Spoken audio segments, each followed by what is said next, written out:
Scholars, theater makers, and audiences have long recognized the problematic nature of Shakespeare's Troilus and Cressida. Hence, from the 17th century onward, adaptations have been a popular method to present it to the public. In 1679, John Dryden explained why he reworked the text. Quote, "Yet after all, because the play was Shakespeare's, and that there appeared in some places of it the admirable genius of the author, I undertook to remove that heap of rubbish under which many excellent thoughts lay wholly buried." End quote. If this play were by anyone other than Shakespeare, would it still see the light of the stage today? Dryden suggested its survival depended on Shakespeare's name alone. Today, productions continue to be rare.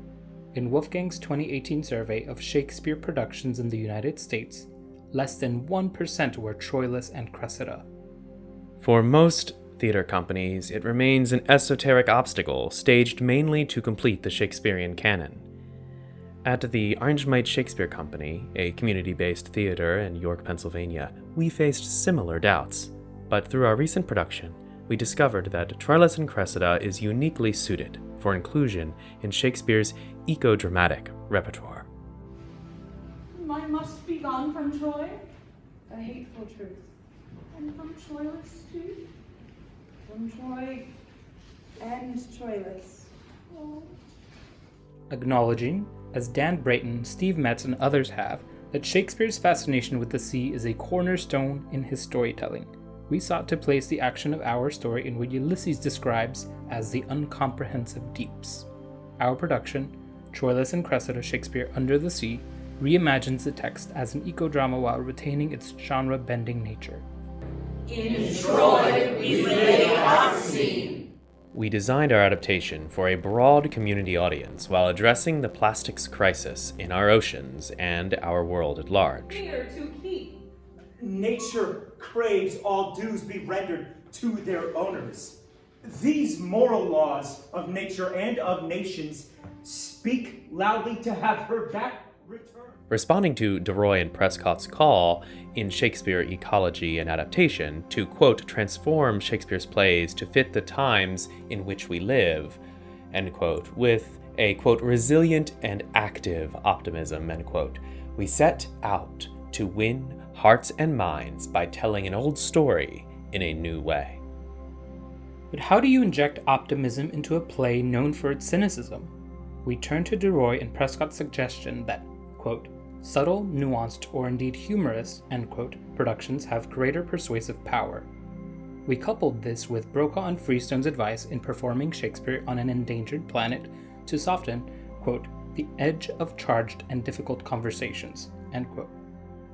Our project helped us realize how conducive Troilus and Cressida was for adaptation, with abundant comedy, engaging sea shanties, Take back the real away, while waters make a sound of the solid glow. Oh, when the green ship of raging of the sea. aquatic animal puppets as non-human narrators,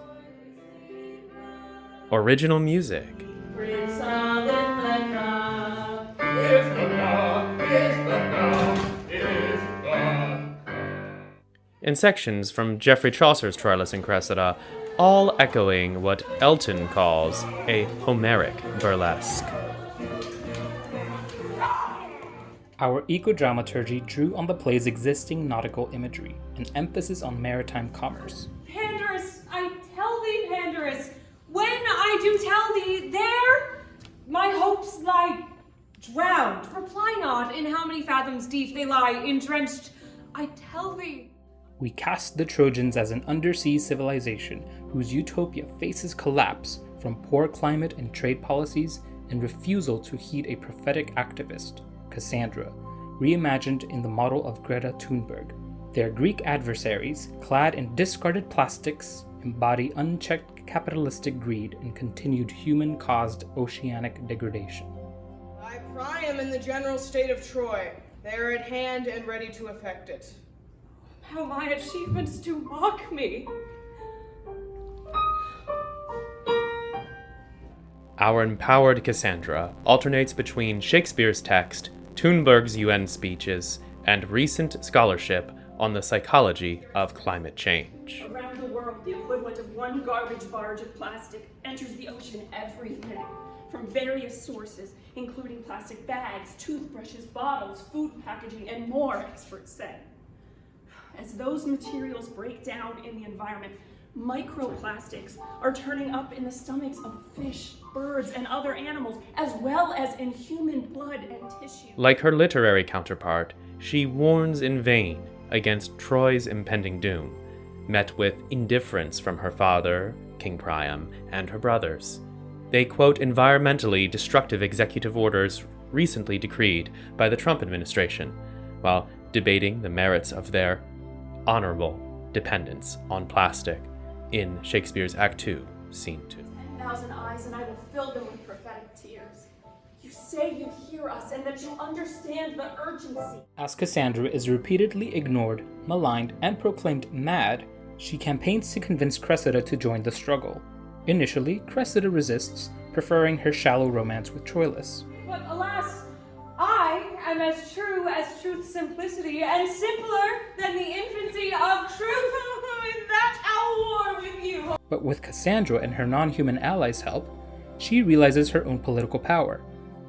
By the final act, Cressida embraces activism, learning that while individual contributions matter, systemic change requires collective mobilization.